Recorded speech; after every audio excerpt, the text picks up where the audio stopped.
আমরা দীর্ঘ সময় যে সংগ্রামে রাজপথে ছিলাম, সেই সংগ্রাম খুনি হাসিনার পলায়নের পরেও কিন্তু শেষ হয়ে যায় না। কিন্তু কেউ যদি কোনো প্রভুত্বের, কোনো দাসত্বের কাছে মাথা নত করে বাংলাদেশে একটি অস্থিতিশীল পরিবেশ তৈরি করতে চায়, তাকে প্রতিহত করার জন্য আমরা সবসময় এবং সেই বহুল আকাঙ্ক্ষিত গণতন্ত্র হাসিনার পলায়নের পরে 2026 সালের 12ই ফেব্রুয়ারি বাংলাদেশের সাধারণ মানুষ তাদের নিরঙ্কুশ সমর্থন দিয়েছে বাংলাদেশের গণমানুষের নেতা বিএনপি চেয়ারম্যান জনাব তারেক রহমানের নেতৃত্বাধীন বিএনপি জোটকে। এবং বিএনপি সরকার পরিচালনা আসার পরে আজকে 6 মাস পূর্ণ হয়েছে।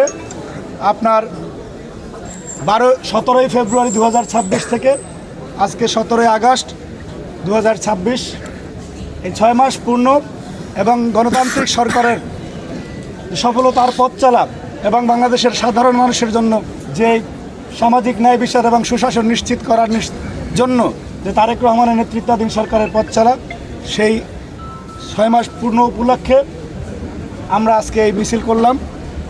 সবাইকে জাতীয়তাবাদী ছাত্র দলের পক্ষ থেকে ধন্যবাদ এবং কৃতজ্ঞতা জানাচ্ছি। আমরা দীর্ঘ সময় যে সংগ্রামে রাজপথে ছিলাম, সেই সংগ্রাম খুনি হাসিনার পলায়নের পরেও কিন্তু শেষ হয়ে যায় না।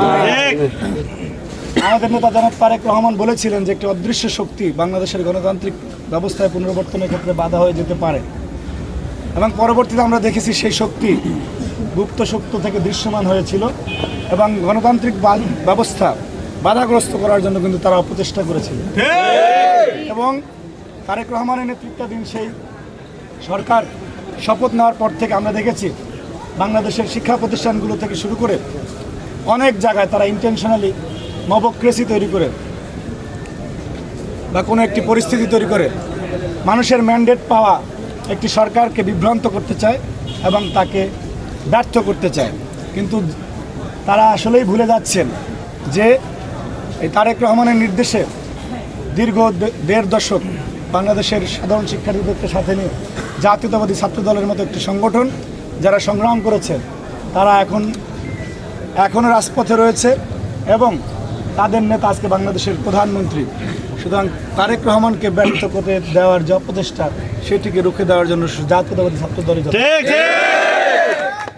সুতরাং আমরা সবসময় এই অপশক্তির বিষয়ে সজাগ এবং ওয়াকিবহাল রয়েছি। আমরা বিশ্বাস করি, আমরা দেখেছি গতকালকেও ঢাকা বিশ্ববিদ্যালয়ে একটি ইন্টেনশনাল মবক্রেসি তৈরি করার অপচেষ্টা করা হয়েছে। সেখানে আমাদের এখানে ঢাকা বিশ্ববিদ্যালয়ের ছাত্র দলের এবং হল পর্যায়ের অনেকেই ছিল, তারা সহ বাংলাদেশের সাধারণ শিক্ষার্থীরা সবসময় সেই অপশক্তিকে রুখে দিতে প্রস্তুত। আমরা যারা ফ্যাসিবাদ বিরোধী আন্দোলনে রাজপথে ছিল, কাউকে আমরা শত্রু মনে করে শিক্ষা প্রতিষ্ঠানে আমরা রাজনীতি করি না। কিন্তু কেউ যদি কোনো প্রভুত্বের, কোনো দাসত্বের কাছে মাথা নত করে বাংলাদেশে একটি অস্থিতিশীল পরিবেশ তৈরি করতে চায়, তাকে প্রতিহত করার জন্য আমরা সবসময় এই বিষয়ে আমাদের সবাইকে সজাগ থাকতে হবে। এবং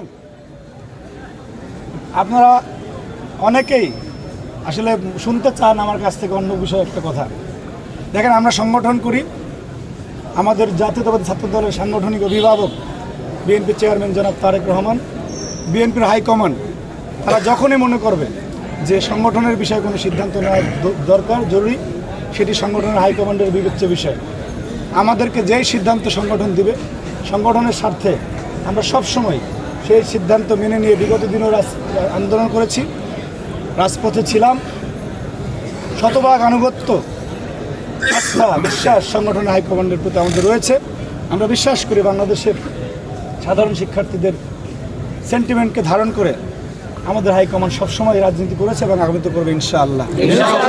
সুতরাং আমরা সবসময় বিশ্বাস করতে চাই এবং হৃদয়ে ধারণ করি যে আমাদের এই প্রজন্মের ভালোবাসার আরেক নামের নাম তারেক রহমান। আমরা তারেক রহমানের জন্য আমাদের জীবনের সবচেয়ে সোনালী সময়গুলি আমরা রাজপথে কাটিয়ে দিয়েছি। আমরা তারেক রহমানের জন্য আমাদের কোনো কেরিয়ার দেখি নাই।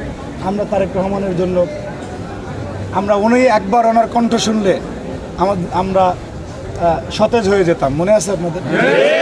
সেটি এখন